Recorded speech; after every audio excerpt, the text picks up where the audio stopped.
Hello, this is Julie Cohen, and this is Work Life Leader Live. Thrilled you're here today with me. And as you know, if you've watched before or if you haven't watched yet, this is an opportunity where I get to speak with really interesting people about things related to work, life, and leadership. I am the CEO of Work Life Leader, which is a leadership development, executive coaching, and training company. And today's guest is going to be really interesting, and we have a great topic. So with no further ado, I'm going to bring on Daisy Swan. Hi, Daisy. I'm going to change the screen to that view. Very good. I was going to give my preamble without you on the screen, but since you're here, I wanted to see you as quickly as possible. So today's Work Life Leader Live, we're going to be talking about managing from home or anywhere, the no longer new world of work. And Daisy is a career and executive coach, and I'm going to tell you a little bit about her. And I want to make sure I get everything right, so I'm going to be reading your bio. Daisy is a career and executive coach and author of Making Work Secrets from a Career Coach's Office. And for over 20 years, she's helped clients to discover and to be their most authentic and productive selves. She's also a lifelong meditator, and she's a certified mindfulness instructor through UCLA's Mindfulness Awareness Research Center. She has many other, she's involved in many other things, which we'll probably be learning a little bit about as we go. And at the end, she'll tell you how to get in touch with her. But I've had the pleasure of knowing Daisy for over probably at least 15 years when we bumped into each other at a conference. And I'm honored that we've continued to connect and work together over these years. So welcome, Daisy. Thank you. Glad to be here. Yeah. So today's conversation, this topic came up actually a couple different ways. I had read an article in the Harvard Business Review, and I'm going to make sure I get the title. And it was in the November-December issue of the Harvard Business Review. It was called Our Work from Anywhere Future by Raj Chowdhury. And I also heard him interviewed. And this is not a new concept, but because of COVID, the ability for people to work from home and work from anywhere was expedited. And I think a lot of organizations that were concerned about it and hesitant needed to kind of jump in. And so it has led to a lot of new ways of operating. Around the same time that I read that article and kind of was thinking about it, Daisy reached out to me and shared with me another of her resources around the future of work and all the trends that are happening. So we're kind of combining that to talk about kind of managing and working from home or anywhere, and how this is going to kind of be the new way of work moving forward. So before we start content, I do want to welcome people who are watching. So if you are here watching live, it is Thursday, December 17th. It is a little after 12:30 Eastern US time. So if you're here watching live, please put in the comments, say hello that you're here, and write #live so we know there's folks here watching us. We want this to be as interactive as possible. We want to hear your questions, your comments, and your experience, and that's going to steer our discussion. But we're going to dive in, Daisy. So it's been 9 months into the pandemic. I know you, like me, we've worked from home a big part of our a long time.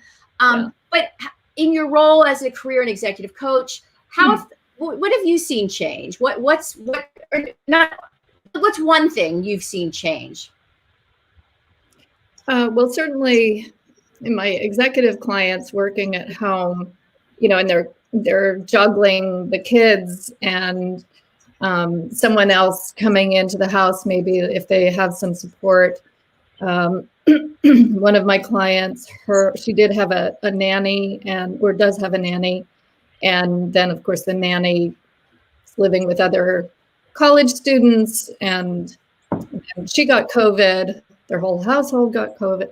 And thankfully, my client and her family did not. But, that put the crimp on her, and then she was, very stressed. And then that sort of came back to some sort of equilibrium. So there's a, tremendous amount of juggling. One of my other clients my clients are amazing people, but we were working on her development to move up into a new elevated position. And she and her husband both have a lot of responsibility in their jobs, and they have 2 little kids. And so she was getting up at 4 a.m, doing her work until 7. Then her having some breakfast with the kids. Her husband would work with the kids until 10, or be with the kids until 10, when the nanny would come. And then she would work until 1, and then she would take a break. So it was like all of this juggling. Yeah. So it sounds like she had to create a very choreographed schedule now that she was working at home, as opposed to being able to kind of leave and go to the office and do her job. So the issue of boundaries has changed for her, as well as. One of the things that we found for her, she's such a responsible, organized woman, and did get the position, by the way, that she wanted. But she was exhausted, right. Thoroughly exhausted. And we did a little bit of mindfulness practice to help her, kind of calm down and center. And she would fall asleep immediately. And when that happens, when people fall asleep immediately, generally means they're under-resourced. They need more sleep. And so we did have her shift so she would be able to get more sleep. So because she was working at night too. One of the, things we've read about is that people who no longer have the commute, if they're in a leadership position, they end up taking that time that they had put towards commute, they've put it towards working more. Right. Yeah. I definitely have seen that. Great. Well, thank you for that introduction. And you've already planted some really great seeds of the direction where we can go. So I'm going to reintroduce us. This is Work Life Leader Live, and I say hello. I want to say hello to Deb and Rick. Welcome. Rick is kind of rubbing my nose in the weather. He just wrote greetings from sunny Arizona. And I'm in snowy Philadelphia, but I know you're in sunny California. So I'm thrilled for both of you. And Deb, I know is in my neck of the woods also. So if you're here watching live, let us know. Also, if you're watching live, we want to hear how things have changed for you, working from home or working from anywhere, and what has stayed the same. If you're struggling with it, we'd like to hear, and how things have benefited you and your organization. If you're in a leadership role, these are all things we're going to be talking about. And we're going to be looking at this issue from 2 angles. One for the individual, but also for the organization and for leaders. What does this mean if you're in the future, if you're, post-pandemic, if your team is going to continue working from home when you were used to something different? And what does it mean for individuals or organizations if all of a sudden you're now going to be able to work from anywhere? I know there's a lot of excitement, and there's a lot of people, there's a whole movement around this work from anywhere concept where do employers and organizations need to have boundaries? Do they need to have real estate? Do they need to have an office? So we're going to definitely talk a little bit about that. So please let us know if you're watching. Put in the comments any of your initial thoughts, questions, because we love to hear your questions and comments. we will steer the conversation based on what's important to you. So, so Daisy, I'm curious. Well, I was going to share my example, but I'll share it later. So, we have been, 9 months into this. I know I'm feeling a little more optimistic with vaccines coming out. Assuming that we do have the ability to go back to some normal where we will be able to work in close proximity with people. Do you think we're ever going to go back to the office?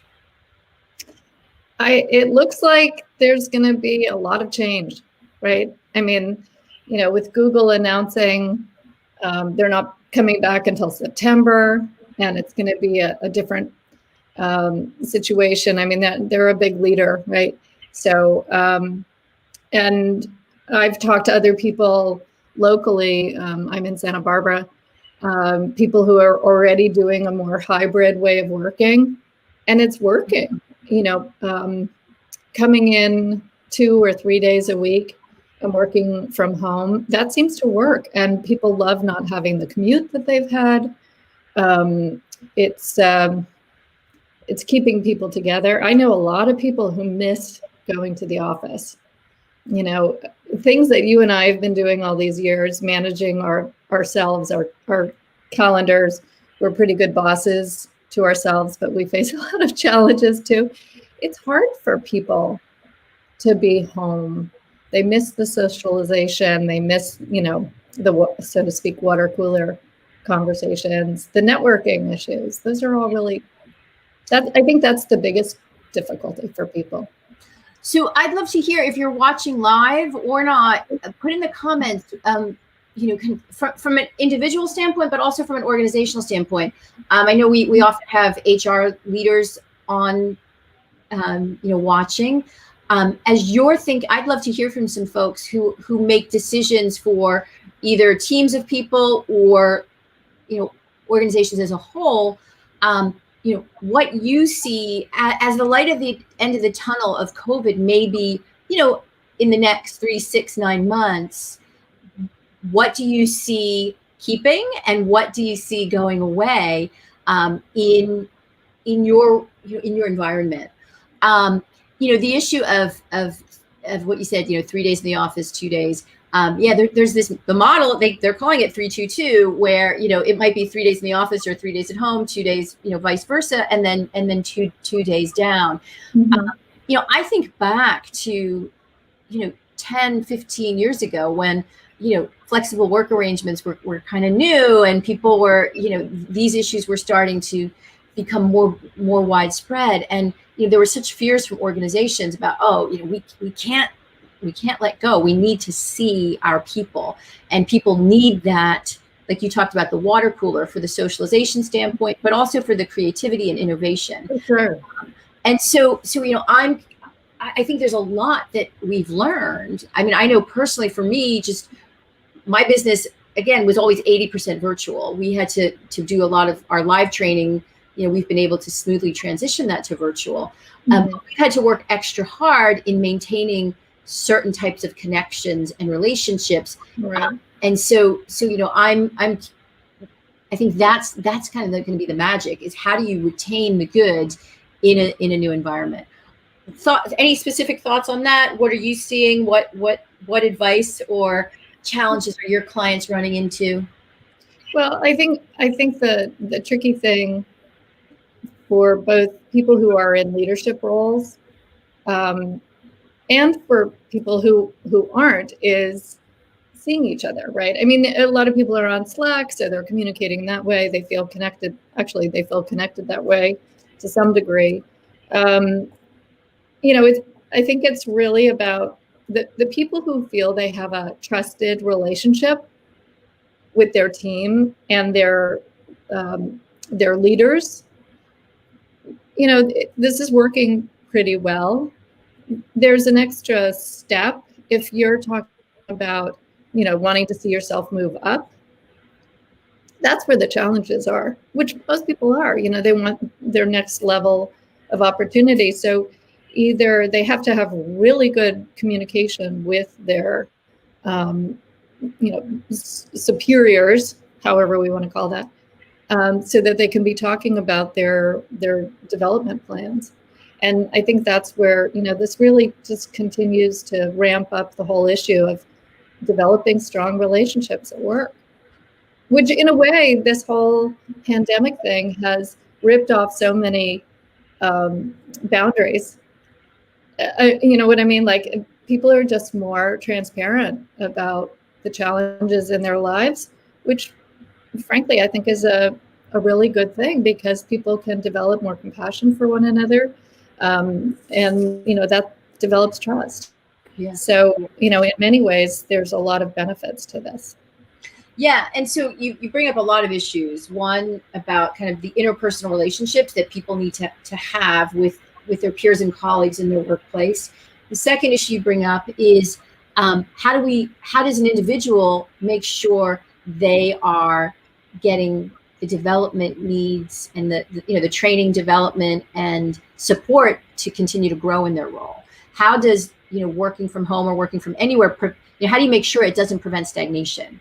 Exactly. By having that flexibility, how do you make sure you're not you're not missing out on that that growth that for many people is really important? But I think that means that people have to speak up, like that kind of forces the issue of being assertive, being open with your manager.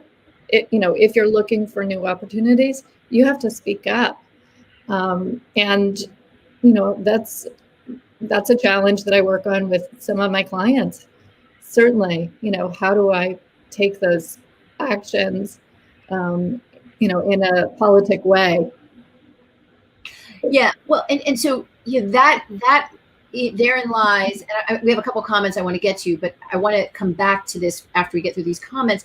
Therein lies the issue of communication that's critical in all facets of wherever you work, whether you're working from home or you decide, don't have to be in Mountain View to work at Google anymore. Is that where Google is, in Mountain View? Is that right? It's everywhere.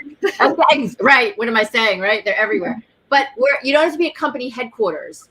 You can move to Oklahoma and work, if you're, even if your company's headquartered in California. Well, maybe. I mean, there are some limitations. Some people. Right. And that's important to remember too. Let me get to some questions, because I want to come back to the critical nature of communication in managing if you're working from home or anywhere. But there's some good comments, and we always kind of go where our guests, where our viewers are taking us. So Deb said, I'm really enjoying working from home instead of driving about an hour. Here, I'm going to share it so everyone can see Deb's comment. Really enjoying working from home instead of driving about an hour one way. I don't miss the interactions and distractions from being in an office, but the challenges for me are my kids learning virtually and trying to keep them engaged at school while focusing on my work. So that was kind of, Daisy, what you were talking about earlier when you shared the example of the executive and her husband, and how now they have to have a much more choreographed existence with two people in full-time roles at home, as well as, other dependents, whether it's children or, depending on who those people are in your life. Mm-hmm. She brings up an issue, and I think this was a concern many years ago with when the issues of work from home, and there was hesitancy was the issue of productivity. Right. There's starting to be data about this, and it's still fairly new, but the trends seem to be that productivity is actually increasing. Mm-hmm.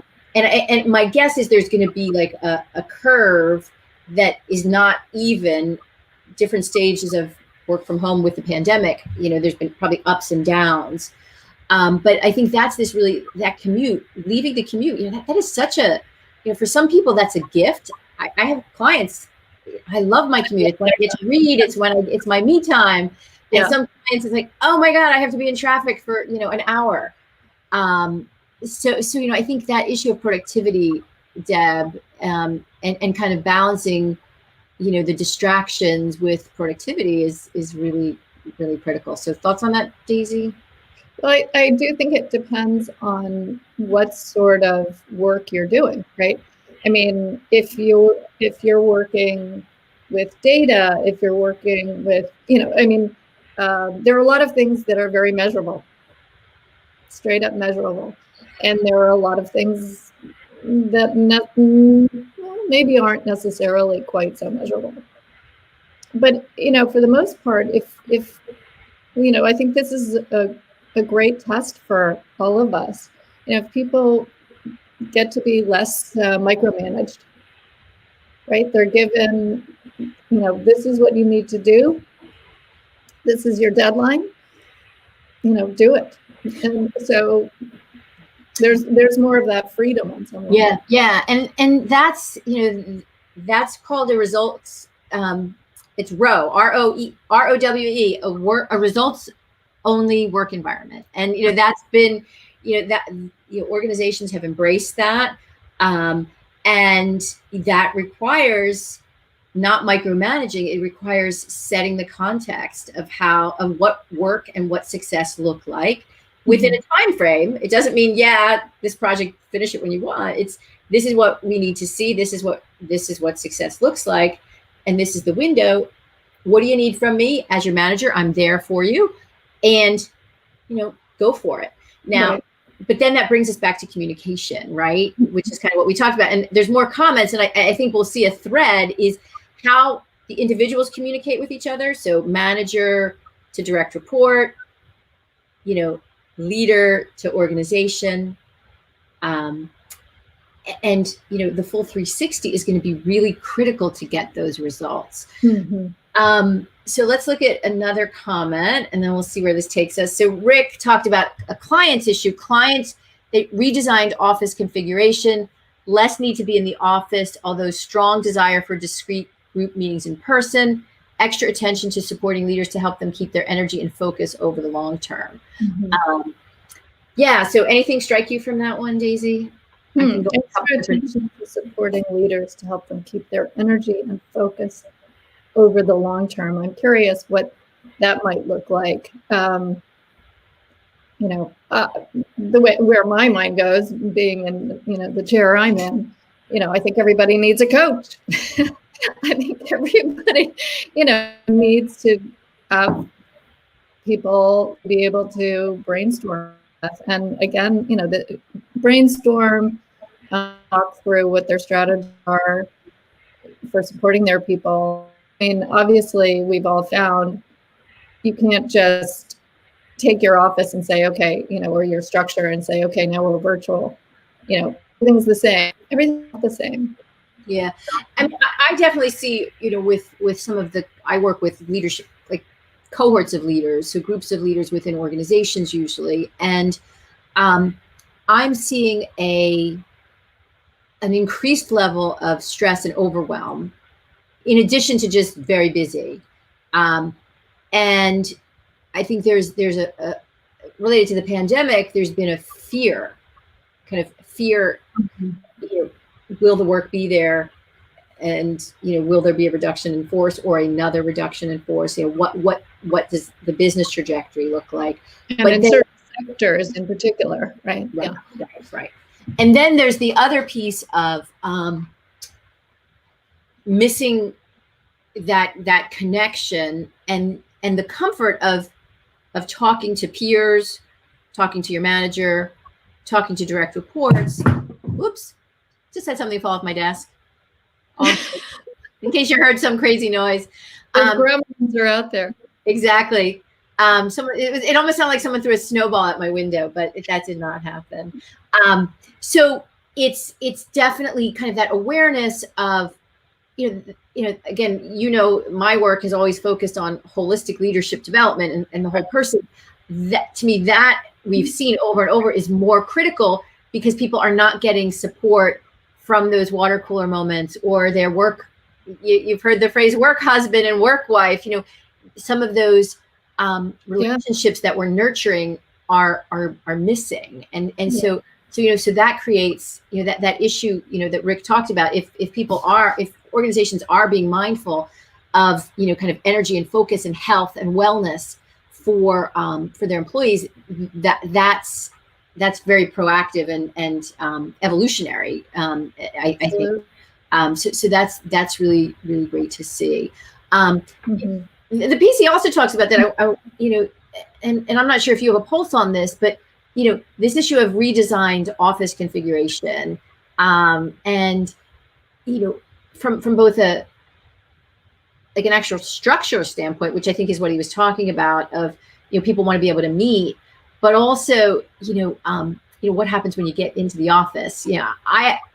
Many years ago, I worked in consulting when it was new back then in the consulting world, and now it's starting to come. There's talk of this getting broader, is this issue of what's called hoteling, where you don't have a desk anymore. No one has a desk. No one has an office. You come in, plug in when you need to be with people, and this obviously affects relationships. Have you seen that? Have you seen the rise of that, or concerns with that, or people looking forward to that? I haven't yet, although I've used co-working spaces myself, and I've had clients who have been a part of remote work situation in the past, where they would go into a remote office, and there was a lack of connection. And personally, I felt that, because in some cases I would see the same people all the time, but in a lot of cases I wouldn't. So I do think this again gets back to relationships, wanting to come back and see the same people, and have that continuity.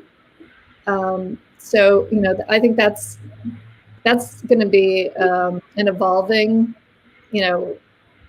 iteration that we're going to see how things work out with scheduling and office use. Yeah. Go ahead. I know some places just absolutely, wasn't it Tim Cook who said, absolutely not, we're going to have offices. People need to come together. So.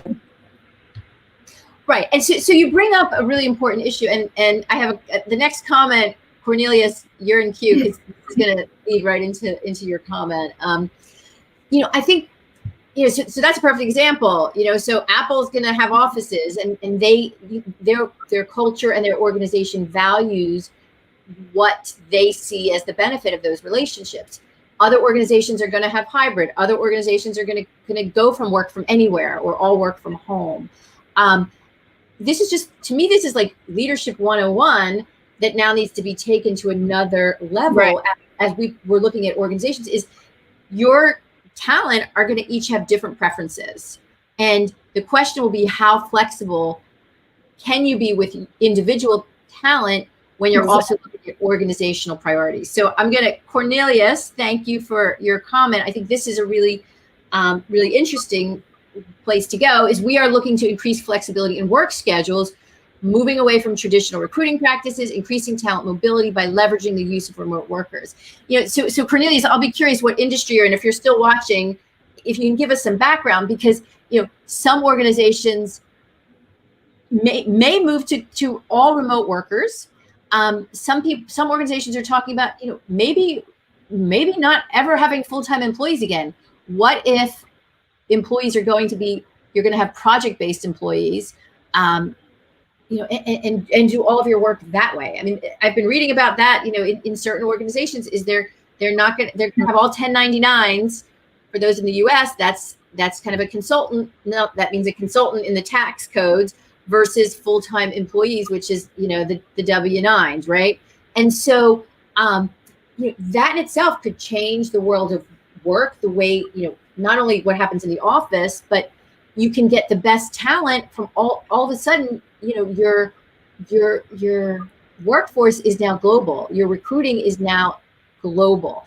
And so, Cornelius, I don't know if you're in the recruiting space. Deb, you're a recruiter. I see Deb just commented she's a recruiter, and she's proving herself, she's working from home every day.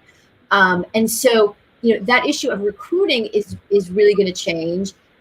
It's going to be good for people who, may be in locations that normally, that they can't leave for a variety of personal reasons, but it will open up opportunities for people all over the world if we can figure out the legal implications, the tax implications. How do you pay people? What are the salaries? There's so much around that comes from that. And I guess you, Daisy, I'm curious from the career end, with you work with people who are off, you also work with people who are looking for jobs. If you're seeing that, what are you seeing there? Well, I mean, I have, clients who, kicking and screaming, they work in an office, right? Not what they want. They want to be able to work anywhere. They want to be those, nomad workers.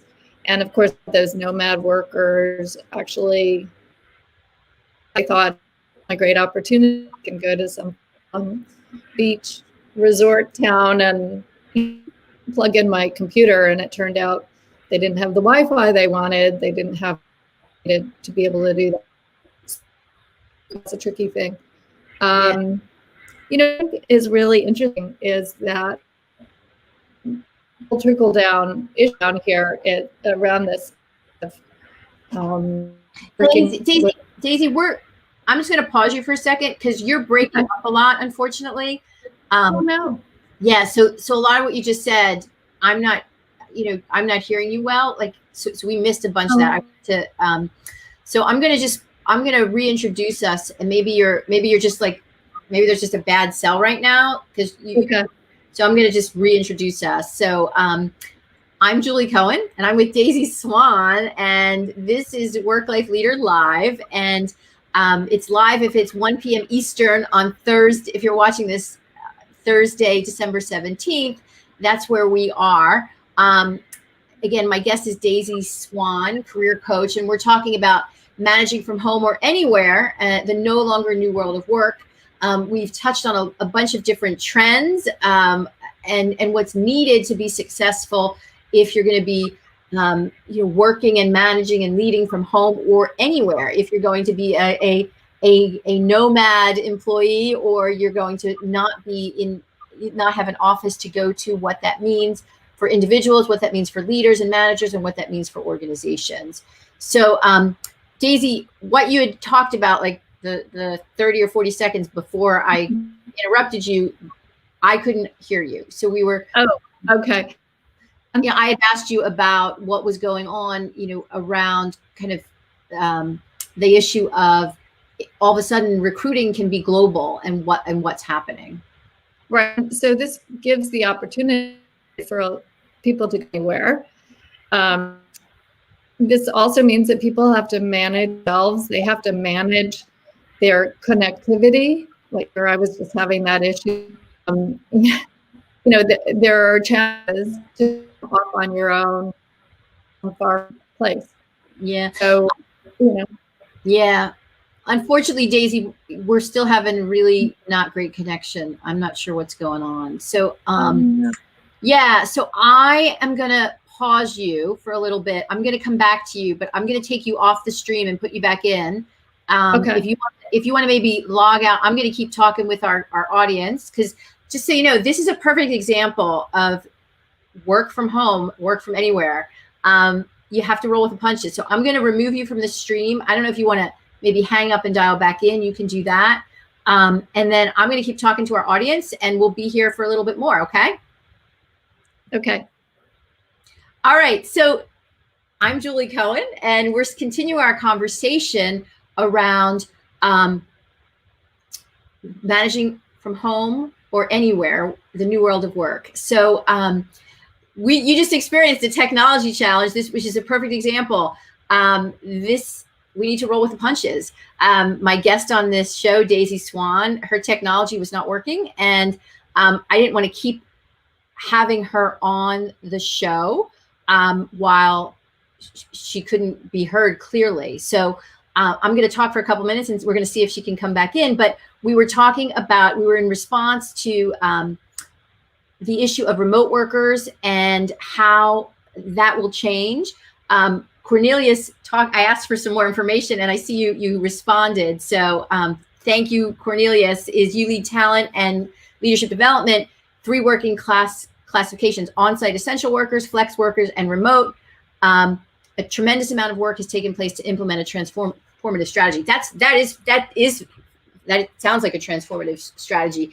I'm curious, Cornelius, is this something that you were doing before pandemic, or was this all in response to pandemic. So if you're there, you can answer it. If not, I'm going to just share a little my thoughts on this, and then we'll kind of keep going and talking about this issue of managing from home.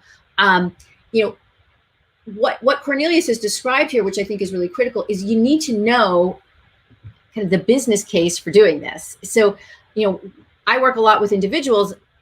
I'd say if I have to average, 70% of the people I'm working with right now, either in organizations or individuals, are pretty happy with the flexibility that work from home has given them. And I'd say about 30% can't wait to get back into the office. But that's irrelevant if it's not a lot. Well, it's not irrelevant. Organizations need to see if it's congruent with where they want to operate. And so I think that's really important. It's as individuals think, yeah, I want to keep doing this, they also have to make a business case on why this is right for their role, their organization, and the work they do. So I'm going to see if Daisy is back, and we'll see if she's here. Daisy, let's see. I want to see if your stream is you're back with me. Yeah. Unfortunately, Daisy, it's still a really bad connection. So we will get back to you at another point, Daisy, and I will keep the conversation going for a little bit more, and then we'll figure out what our technology challenges were. But thank you, Daisy, for being here, and appreciate your contributions. Okay, we'll talk to you soon. So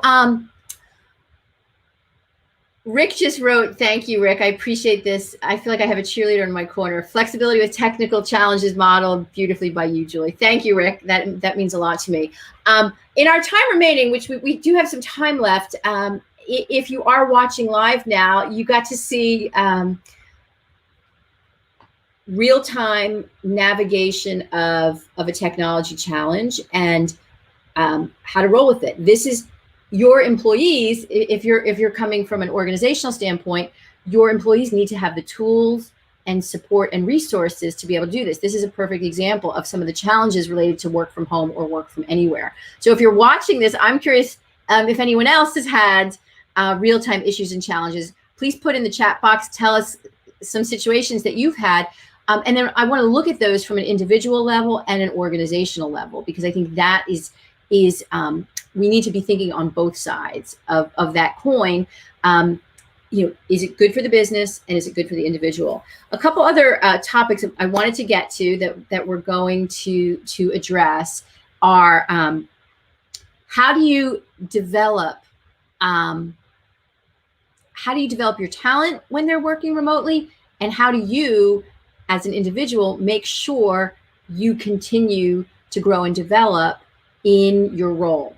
And so I'm curious, over the last 9 months, I know personally as an external consultant that sells, leadership development and coaching and development services, organizations have not been able to focus at the same level that they have before, that they had before the pandemic, because their priorities changed to figuring out how to navigate this, how to keep their business moving and the proverbial wheels on the bus. My first Work Life Leader live broadcast, our topic was leadership through COVID. And then we were talking about how do you sustain and just get the job done. Now this conversation is changing. How do you flourish? How do you grow? How do you get promoted while you're still working in a new environment? So if you're watching live, I'd love to hear your thoughts, hear what's going on. I think we have a couple comments we didn't get to. Yeah, so I'm going to respond to these comments. So Deb, this was a little earlier. Deb talked about in response to the results-only work environment, which really helps facilitate autonomy in a remote environment.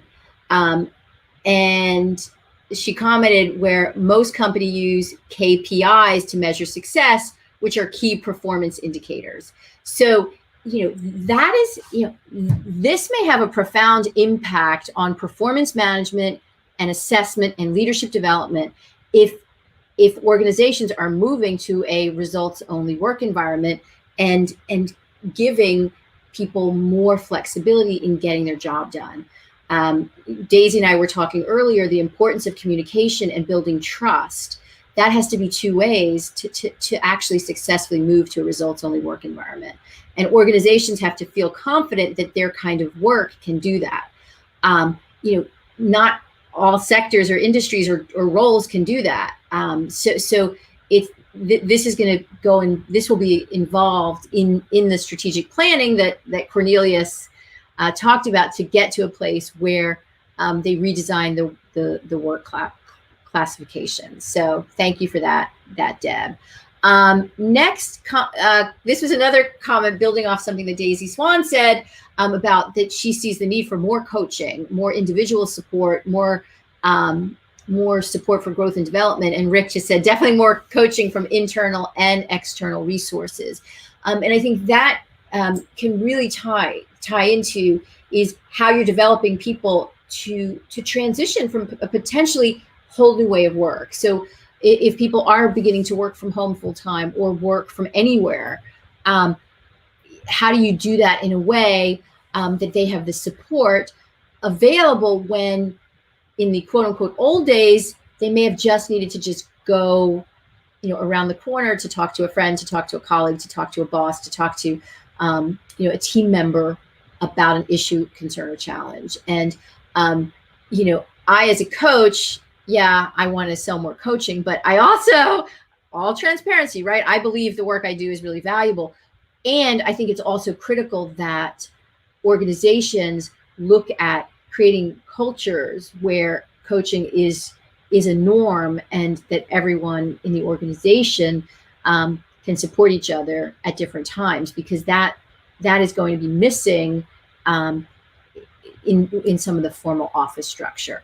So I'm going to take a pause and just see, reintroduce us and see if we have any additional questions or comments. We've been talking about work from anywhere and work from home, the no longer new world of work, and the challenges as well as the opportunities that come from this. So if you do have questions or comments about your experiences, we'd love to hear it. As we're beginning to wrap up, want to make sure we get any comments addressed before we close. I want to just bring up a couple final points in case I don't get any comments, just a few kind of closing thoughts. And I'll share this. Actually, it's a quote from the article I referenced earlier, the article by Raj Chowdhury in the Harvard Business Review, Our Work from Anywhere Future. And I'll read this. And the quote is, without question, the model, and he's referring to the model of work from anywhere, offers notable benefits to companies and their employees. So that's kind of building what we're talking about. You have to look at this from both a company and a business standpoint, as well as the individuals. So the next sentence goes, organizations can reduce and eliminate real estate costs, hire and use talent globally while mitigating immigration issues. That built on some of the comments that Cornelius mentioned. And research indicates perhaps enjoy productivity gains. So those are just some of the benefits for the employers. Workers get geographic flexibility. That is, they live where they prefer to. They eliminate commutes, which we've talked about, and report better work-life balance. So we actually touched on all of that when we're looking at the benefits. However, and then the final sentence is, however, concerns persist regarding how work from anywhere affects communication, including brainstorming and problem solving, knowledge sharing, socialization, camaraderie and mentoring, performance evaluation and compensation, and data security and regulation. So those are the challenges that I think we need to keep in mind. And I think that can be our next, when we continue this discussion afterwards, how do we address those concerns around camaraderie, socialization, learning and development, confidentiality, honoring people's privacy and all that. So I see we have one more comment. Great. Let's see. Rick big challenge for newly hired leaders that have started virtually and have not yet been to the office. How do they best build relationships with key stakeholders remotely? That's a great question, Rick. I've actually been seeing that. I've had multiple leaders that I've worked with in the past come back in touch with me who've started new roles. And I've seen some organizations who've done it really badly, actually. So I haven't seen organizations who've been doing it really well yet. And I know they're out there. I just haven't worked with them individually yet. Doing it, the way you do it badly is, the first day you do the same onboarding that you would do in your old school in-person process and just put it remote. Usually, there's a lot of interactions as opposed to having someone sit on Zoom and be talked to one-on-one. So I think this really needs to be looked at very holistically from both a business standpoint, having those business conversations with the people you're going to be working with, your direct reports, your peers, the organizational leaders, but also, Daisy talked about when she was on earlier, the issue of those water cooler moments is how do you build in some of that socialization? How are you connecting people, especially in that first week, so you can build those commonalities, understand where people's hobbies and interests are, how, understand how people like to collaborate best or not.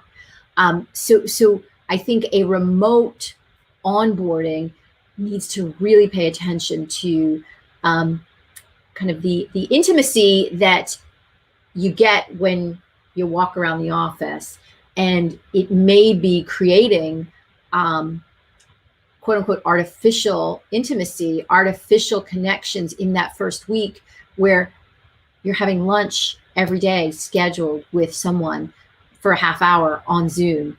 And you have a lot more meetings and connections with your team and direct reports. And it literally may be funding of, some social events via Zoom where people can talk and get to know each other. In addition to those formal one-on-ones, those formal expectation setting meetings. So it's not, it's definitely not just let's put what we've done on a technology platform and try it again. So this has to be redesigned. So I hope that answers your question. And I look forward to continuing this conversation, because to me, this new world of work is not, is going to be, and again, Daisy kind of referred to that it is going to be constantly iterating over the next 3 months, 6 months, year, 2 years, 3 years, 5 years. I have a son who is going to be starting college next year because he's in a gap year now, and he would have been starting in September. The world of work will look nothing like it did pre-pandemic when he is starting his first job. I will put that in writing. I will revisit this video in 5 years. And I feel pretty confident about that. And it's going to be critical that each of us, whether you're a consultant and working to support talent, whether you're an HR leader, like Cornelius and Deb in organizations, or you're in an individual kind of figuring out how you want to be in this new world of work, it's gonna need a lot of communication, engagement, interaction, trial and error, experimentation, and organizations. Hope the organizations who lead in the forefront of this will be open to listening as much as trying out new things. So with that, thank you everybody for being with us. I'm Julie Cohen. This is Work Life Leader Live, and you joined us for the Managing from Home or Anywhere discussion. Work Life Leader happens fairly regularly. I don't have a scheduled set, but you can always find out when our next live event is, whether it's on LinkedIn Live, Facebook Live, or YouTube. And I advertise on all my social media platforms. And our goal is to have 1 or 2 of these conversations. If there's topics you're interested in, please put in the comments. I'm fortunate to know a lot of really smart people. I try to find them because I always like to be around people who are smart, way smarter than me. And I invite them to talk with me, and a lot of them have been saying yes. So that's really cool. So if there's topics you want to hear about that relate to the intersection of work, life, and leadership, please put in the comments. And thank you for joining us. Be well, and we'll see you next time.